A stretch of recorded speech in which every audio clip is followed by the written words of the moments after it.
ನಮಸ್ಕಾರ ಎಲ್ಲರಿಗೂ. ಇವತ್ತು ರೀ ನಾವು ಹೆಸರು ಕಾಳು ಮೊಳಕೆ ಕಾಳು ಪಲ್ಯ ಮಾಡಿ ತೋರ್ಸತ್ತೀವಿ ರೀ.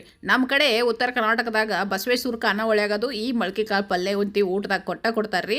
ನೀವು ಊಟ ಮಾಡಿರಂದ್ರೆ ಈ ಪಲ್ಯ ನಿಮ್ಗೆ ಗೊತ್ತಿರ್ತದೆ ರೀ. ಅದನ್ನ ಸುಲಭವಾಗಿ ನಾವು ಇವತ್ತು ಮನ್ಯಾಗ ಮಾಡಿ ತೋರ್ಸತ್ತೀವಿ. ಈ ಪಲ್ಯ ಮಾಡಕ್ರಿ ನಾವು ಮೊದಲಿಗೆ ಏನಂತಿ ಎಣ್ಣೆ ಕಾಯಿಟ್ಟಿವಿ. ಎಣ್ಣೆ ಕಾದಾದ ನಂತರ ಸಾಸಿವೆ ಜೀರಿಗೆ ಹಾಕಿದ್ದೀವಿ ರೀ. ಆ ಸಾಸಿವೆ ಜೀರಿಗೆ ಚಟಪಟ ಸಿಡಿದ ನಂತರ ಇದಕ್ಕೆ ಒಂದು ಉಳ್ಳಾಗಡ್ಡಿ ಕಟ್ ಮಾಡಿಟ್ಟಿದ್ವಿ. ಅದನ್ನು ತಂದ ಇದ್ರಾಗ ಹಾಕತ್ತೀವಿ ರೀ. ಉಳ್ಳಾಗಡ್ಡಿ ಅಂದ್ರೆ ಈರುಳ್ಳಿ ರೀ. ಆ ನಂತರ ಇದಕ್ಕೆ ಸ್ವಲ್ಪ ಎಂತಿ ಕರಿಬೇವು ಹಾಕ್ರಿ. ಈ ಕರಿಬೇವು ಹಾಕೋದ್ರಿಂದ ಪಲ್ಯ ಭಾಳ ರುಚಿಯಾಗಿ ಬರ್ತೈತೆ ರೀ.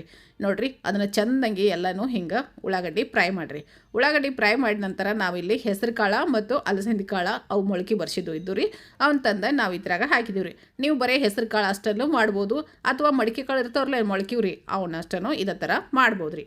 ಈಗ ನೋಡಿರಿ, ಅವ್ನು ಚೆಂದಂಗಿ ಎಲ್ಲ ಹಿಂಗೆ ಕಾಳು ಹುರಿದ ಪಲ್ಯ ಮಾಡೋದ್ರಿಂದ ಪಲ್ಯ ಅಂತಿ ರುಚಿ ಭಾಳ ಆಕತ್ರಿ. ಈಗ ನೋಡಿರಿ, ಅವನ್ನೆಲ್ಲ ಕಾಳು ಹಿಂಗೆ ಹುರಿದು ಮಾಡ್ಬೋದು, ಅಥವಾ ಎಂತಿ ಕಾಳು ಕುದಿಸಿ ನೀರು ಬಸದು ತೆಗೆದು ಮಾಡ್ಬೋದು ರೀ. ಆನಂತರ ಇಲ್ಲಿ ನಾವು ಟೊಮೆಟೊ ಕಟ್ ಮಾಡಿ ಇಟ್ಕೊಂಡಿದ್ದೀವಿ. ಒಂದು ಟೊಮೆಟೊ ಹಾಕಿದ್ದೀವಿ ರೀ. ಆನಂತರ ಇದಕ್ಕೆ ಸ್ವಲ್ಪ ಎಂತಿ ಅರ್ಶಿಣ ಪುಡಿನೂ ಹಾಕಿರಿ. ಅರ್ಶಿಣ ಪುಡಿ ಹಾಕಿ ಮತ್ತೆ ಎಂತಿ ಅವ್ನ ಕಾಳೆಲ್ಲ ಚೆಂದಂಗೆ ತಿರುವಾಡ್ರಿ. ಇಷ್ಟನ್ನು ಕಾಳು ತಿರುವಾಡ್ರಿ ಅಂದ್ರೆ ಟೊಮೆಟೊನು ಅದ್ರಾಗನ ಸಾಫ್ಟ್ ಹಾಕವ್ರಿ. ಆನಂತರ ಈಗೇನೈತಿ ನಾವು ಮಸಾಲೆ ಖಾರ ಹಾಕತ್ತೀವಿ. ನೀವು ಬೇಕಂದ್ರೆ ಎಂತಿ ಮಸಾಲೆ ಖಾರ ಇಲ್ಲ ತಂದ್ರೆ ಹಸಿ ಖಾರನ ಹಾಕ್ಬೋದು, ಅಥವಾ ರೆಡ್ ಚಿಲ್ಲಿ ಪೌಡ್ರ್ ಅಂತಿರಲ್ಲ ಅದನ್ನು ಹಾಕ್ಬೋದು ರೀ. ಆನಂತರ ರುಚಿಗೆ ತಕ್ಕಷ್ಟು ನೋಡ್ಕೊಂಡು ಎಷ್ಟು ಬೇಕು ಕಟ್ಟನ ಉಪ್ಪನ್ನು ಹಾಕಿರಿ. ಉಪ್ಪು ಹಾಕಿದ ನಂತರ ಇದಕ್ಕೇಂತಿ ಇಲ್ಲಿ ಅರ್ಧ ಕಪ್ ಆಗುವಷ್ಟು ನಾವು ನೀರು ಹಾಕತ್ತೀವಿ.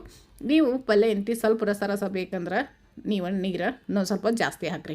ನಾವು ಇಲ್ಲಿ ಪಲ್ಯ ಎಂತಿ ಉದುರು ಮಾಡತ್ತೀವಿ. ಅರ್ಧ ಕಪ್ ನೀರು ಅಷ್ಟೇ ಸಾಕ್ರಿ.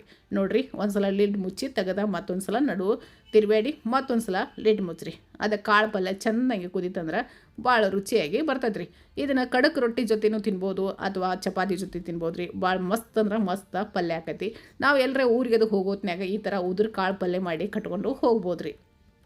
ಈಗ ನೋಡಿರಿ, ನಾವು ಅದಕ್ಕೆ ಕೊತ್ತಂಬರಿ ಹಾಕಿ ಪಲ್ಯ ಎಂತಿ ಸರ್ವ್ ಮಾಡಿ ತೋರ್ಸತ್ತೀವಿ. ಈ ಪಲ್ಯ ಎಂತಿ ನಮ್ಮ ಕಡೆ ಹೊಲಕ್ಕೆ ಹೋಗೋತ್ನಾಗ ಬುತ್ತಿ ಕಟ್ಕೊಂಡು ಹೋಗೋತ್ನಾಗ ಈ ಥರ ಉದುರು ಕಾಳು ಪಲ್ಯ ಮಾಡ್ತಾರೆ ರೀ. ಮತ್ತು ಎಲ್ಲರೂ ಊರಿಗೆ ಅದು ಹೊಂಟಿರಂದ್ರೆ ಚಪಾತಿ ಉದುರು ಕಾಳು ಪಲ್ಯ ಎಲ್ಲನೂ ಹಿಂಗೆ ಮಾಡ್ತಾರೆ ರೀ. ನೀವು ಒಂದು ಸಲ ಯಾವಾಗಾದರೂ ಮಾಡಿರೋ ಇಲ್ಲ ನಾ ಮಾಡಿಲ್ಲ ಅಂದರೆ ಎಂತಿ ಟ್ರೈ ಮಾಡಿ ಕಮೆಂಟ್ನಾಗ ತಿಳಿಸ್ರಿ ಹೆಂಗೆ ಬಂದಿತ್ತು ಅಂತ ಹೇಳಿ.